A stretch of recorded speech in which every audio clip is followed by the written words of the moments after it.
pastor because he got involved in politics.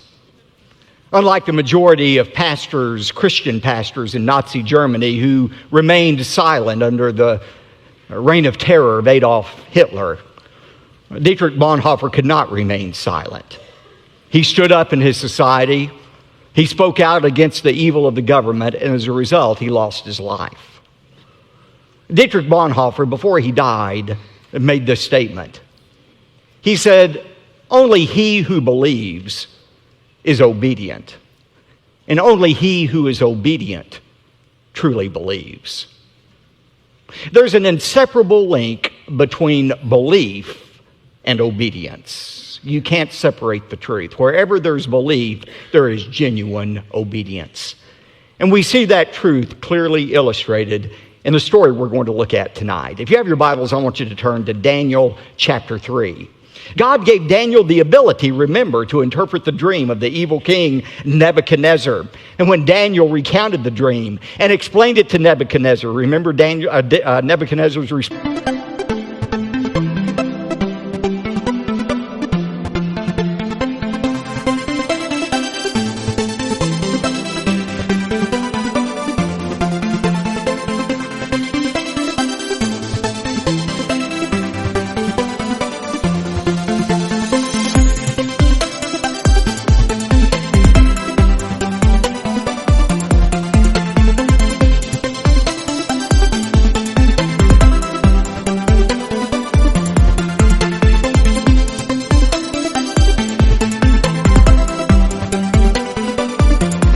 He fell down. He worshiped the God of Daniel, the Yahweh, the true God. And not only that, he elevated Daniel and his friends, Shadrach, Meshach, and Abednego, to places of prominence, of rulership in the Babylonian country.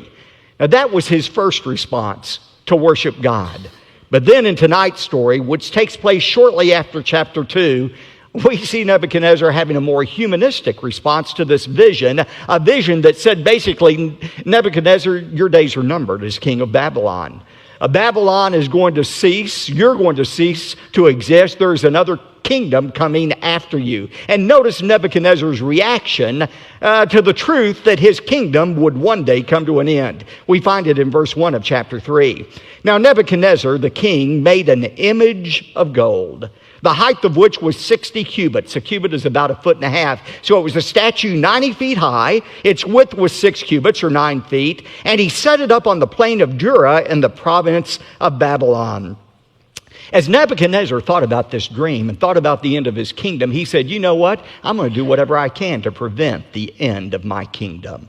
I'm going to take matters into my own hands. I'm going to see if I cannot somehow thwart the sovereign will of God. And Nebuchadnezzar's motivation in this was not religious or spiritual. He didn't want people to worship him as God.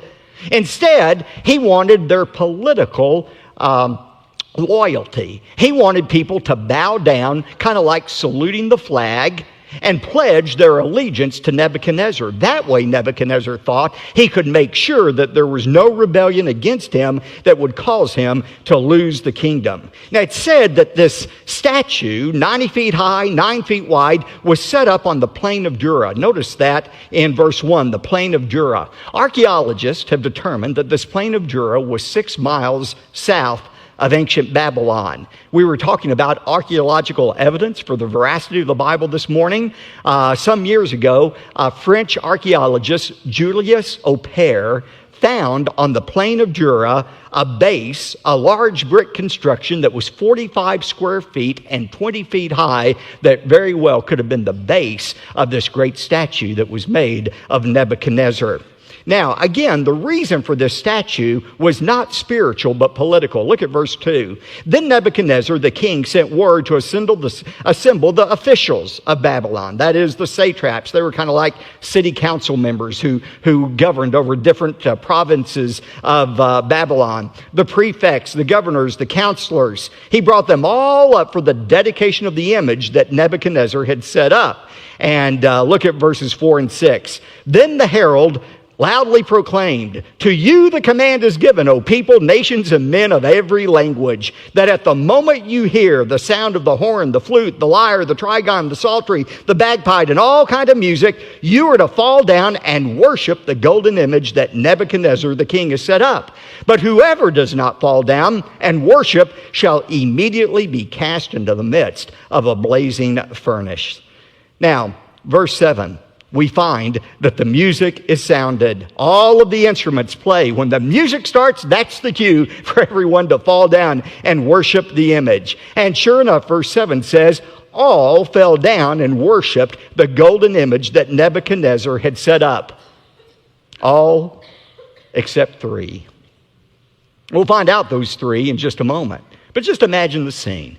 You have hundreds of thousands of people, perhaps, on the plain of Jura. You have this mighty image that is set up. The instructions have been given. The music plays. Everybody immediately bows down. Only 3 people remain standing. Can't you hear the people who are bowed down looking up saying, "Psst, psst, down, down, down"? But they wouldn't bow down before this image that had been set up. So notice the accusation that's made against these 3 in verse 8. For this reason, at that time, certain Chaldeans, that is, part of the king's court, these people who lived in southern Babylon, came forward and brought charges against the Jews, these 3 Jews who refused to bow down. Look at verses 10 to 12, what the charges were. They reminded in verses 10 and 11 Nebuchadnezzar of what he had ordered, and then look at verse 12. Here's the charge. This is what they said to Nebuchadnezzar. There are certain Jews whom you have appointed over the administration of the province of Babylon, namely Shadrach, Meshach, and Abednego. These, O king, have disregarded you. They do not serve your gods, and they do not worship the golden image that you have set up. And so, look at verse 13. Then Nebuchadnezzar, in rage and anger, gave orders to bring Shadrach, Meshach, and Abednego. Then these 3 were brought before the king. Now here's the natural question. Where in the world was Daniel during this time? Have you ever wondered that? Where was Daniel? After all, he's the one who had these guys promoted. He's the one who led them to obey God and not Nebuchadnezzar. Where was Daniel? This week, as I was preparing the message, I read all kind of explanations about where Daniel was. Some people say, well, Daniel was now such a high-ranking official that for political reasons, he went ahead and bowed down before the image of Nebuchadnezzar. To him, it was no big deal. It was political and not spiritual. Now, that doesn't make any sense, especially given Daniel chapter 1 and how he wouldn't even eat the king's food. Another explanation is, well, maybe Daniel was ill on this particular day. Now, if I were choosing a day to call in sick to the office, this certainly would have been it. But I'm not sure that's a likely explanation. Some people say, well, maybe the king had dispatched him on a foreign trip as an emissary for the king to a foreign land. That's a possibility. We don't know. That's the bottom line, where Daniel was. But some have suggested that it was not fair for Daniel to escape this test when his 3 friends were being tested in such a severe manner. And that's really not logical to say this isn't fair, because the fact is Daniel was about to be tested. He had already been tested in chapter 1, and the lion's den was waiting around the corner for him in chapter 6. But there's a very important point and principle for all of us here. All of us who are God's people are going to be tested, but we're not all tested in the same way. God's tests for us are not the same test. In 1 Peter 1:6, Peter said, "In this you greatly rejoice, even though for a little while, if necessary, you have been distressed by various trials." That word various, poikolis, it's the word we get polka dot from. We are distressed by various tests. You're not going to escape testing in your life. If you're not in the middle of a test right now, either you've already come through one, you're in the middle of the one, or you're getting ready to enter a test. But God's plan for all of his children is to be tested, not to destroy our faith, but to strengthen our faith. Now, notice verse 14. Nebuchadnezzar responded and said to them, to Shadrach, Meshach, and Abednego, "Is it true that you do not serve my gods or worship the golden image that I have set up?" He said, maybe you all misunderstood, so let's try this again. I know you're new to our country. Maybe you didn't understand exactly what was being said in Aramaic, so let's try this again. Now here's the command. When you hear the music play, you just fall down and everything will be okay. However, he says in verse 15, but if you do not worship, you will be immediately cast in the midst of a furnace of blazing fire. And what God is there who can deliver you out of my hands? You see, Nebuchadnezzar had already discovered there's a God who could reveal secrets. But he had not yet discovered that this same God is one who was able to deliver the Israelites out of Nebuchadnezzar's hands. Now, think about these Hebrew youth. And remember, teenagers, they were about your age. They were probably about 17 or 18 at this time that they were going through this test. Think about how they could have rationalized not obeying God's commands. They could have come up with all kinds of excuses not to bow down before the golden image. But they knew what God had said. In Exodus 20, God was very clear. Thou shalt have no other gods before me. Thou shalt not make unto thee any graven image. Thou shalt not bow down to them, nor serve them. Now, they could have come up with all kinds of rationalizations about why to bow down. They could have said to themselves, well, you know what? I'm going to bow on my knees, but I'm not going to bow in my heart. In my heart, I'll still worship the only true God. Or they could have said, well, you know what? It doesn't make any sense for us to die in the fiery furnace. Why, if we die, we'll not be able to witness to Nebuchadnezzar and the Babylonians any longer. And surely God wouldn't want that to happen. They could have come up with all kinds of excuses for reasons not to obey God's command and bow down before the golden image. But notice what they said instead. Verses 16 to 18. These are some of my favorite verses in all of the Bible. Look at what they said to Nebuchadnezzar. They said in verse 16, "O Nebuchadnezzar, we don't even need to give you an answer concerning this matter. If it be so, our God whom we serve is able to deliver us from the furnace of blazing fire, and he will deliver us out of your hand, O king." But underline this verse 18, "But even if he does not, let it be known to you, O king, that we are not going to serve your gods or worship the golden image that you have set up." Now that's what you call faith. They said, "King, we believe our God is able to deliver us, and if he wants to, he'll deliver us out of your hands. But even if he chooses not to deliver us, we are still going to obey him." Ladies and gentlemen, that is faith. Obedience to God in spite of the circumstances. It's not always God's will to deliver us out of trials. It wasn't God's will to deliver Jesus out of suffering, or Peter, or Paul, or most of the apostles. God's will for them was death, but they still obeyed God. This is the perfect demonstration of what true faith is, obeying God regardless of what he does. Now look at verse 19, the execution of the sentence. "Then Nebuchadnezzar was filled with wrath, and his facial expression was altered toward Shadrach, Meshach, and Abednego." His face was just contorted. He was so angry. And he answered by giving orders to heat the furnace 7 times more than it was usually heated. The Aramaic here means Nebuchadnezzar was as angry as he could have been under the circumstances. And his anger, like anger always does, caused him to do something very irrational. You know, when you're angry, you are literally out of your mind. And that's what Nebuchadnezzar was, because he does a very irrational thing. He says, "I want that furnace heated up 7 times the normal heat."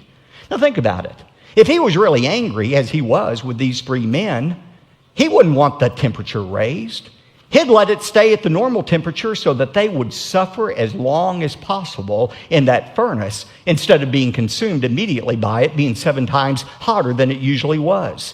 But Nebuchadnezzar wasn't rational. One commentator said Nebuchadnezzar's furnace was hot, but he himself got hotter. And when a man gets full of fury, he gets full of folly. Great words. Look at verse 21. "Then these 3 men were tied up in their trousers, their coats, their caps, and their other clothes, and they were cast in the midst of the furnace of blazing fire. For this reason, because of the king's command was urgent, and the furnace had been made extremely hot, the flame of the fire slew those men who carried up Shadrach, Meshach, and Abednego. But these 3 men Shadrach, Meshach, and Abednego fell into the midst of the furnace of blazing fire, still tied up. Now look at God's miraculous delivery in verse 24. Then Nebuchadnezzar the king was astounded, and he stood up. Now apparently, they had placed a chair for Nebuchadnezzar to sit in once the furnace door had been shut, and he was able to look in to see these three men. And when he looked into that blazing fire, he was so astounded by what he saw, he immediately stood up. And he said to his high officials, "Was it not three men we bound into the midst of the fire?" They replied to him, "Certainly, O king." Verse 25, he said, "Look, I see men loosed, four of them, walking about in the midst of the fire without harm, and the appearance of the fourth is like a son of the gods." Three things amazed Nebuchadnezzar. First of all, these men who had been tied up were suddenly now free. Secondly, they were walking around without being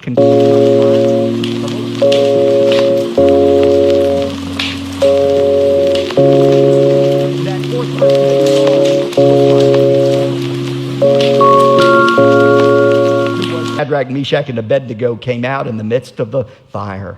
He wanted them out of the furnace. He called them servants of the Most High God. And look at verse 27. All of the officials gathered around and saw in regard to these men that the fire had no effect on their bodies. Not even a hair of their head had been singed, nor were their trousers damaged, nor had the smell of fire even come upon them. They didn't even reek of smoke after being in that furnace. In verse 28, look at Nebuchadnezzar's response. He said, "Blessed be the God of Shadrach, Meshach, and Abednego, who has sent his angel and delivered his servants who put their trust in him, violating the king's command. And he yielded up their bodies so that not to serve or worship any god except their own God." Now, as we'll see in a moment, this was not, and we'll see this more next time, this was not a conversion experience for Nebuchadnezzar. That would come in chapter 4. Nevertheless, there was still a command here that was given in verse 29. Nebuchadnezzar says, "Therefore I make a decree that any people, nation, or tongue that speaks anything offensive about the God of Shadrach, Meshach, and Abednego shall be torn limb from plurality in our country. The worship of new God, what we celebrate is tolerance and plurality. God has never been for idolatry. The First Amendment of our Constitution has not replaced the First Amendment of God. God said, "You shall have no other gods before me." God commands our exclusive worship. He has no tolerance for any false gods or any false idols. And by the way, a false idol, a false god doesn't have to be a wooden statue. As I heard my friend David Jeremiah say today, we have American idols as well. Those American idols sometimes are money. We bow down before money. We worship money. Sometimes it's pleasure, entertainment. Sometimes it's sports. Sometimes it's scholastic achievements. But God is a jealous God. He said, "You worship me exclusively." That's the kind of worship our God demands. Now, why is this story important? It's important for three significant reasons. First of all, this story sets the stage for Nebuchadnezzar's conversion in the most dramatic way we're going to see next time. But secondly, this story foreshadows God's protection of Israel. Just as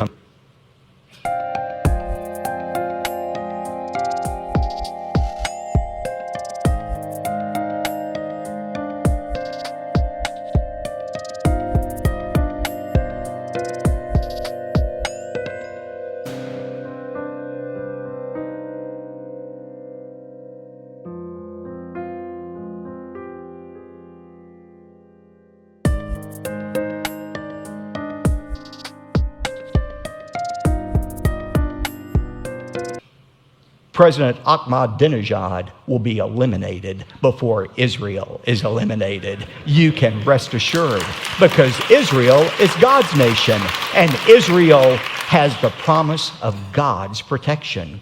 God protected them for 70 years during that Babylonian captivity, and he will protect them until the end of time. But the third truth that you see in the passage is this. This passage reminds us of the importance of unconditional faith and obedience. Remember, true faith is not believing God is going to do what we want him to do. True faith is the resolve to obey God in spite of the circumstances. It's the faith that Job expressed when he said, though he slay me, yet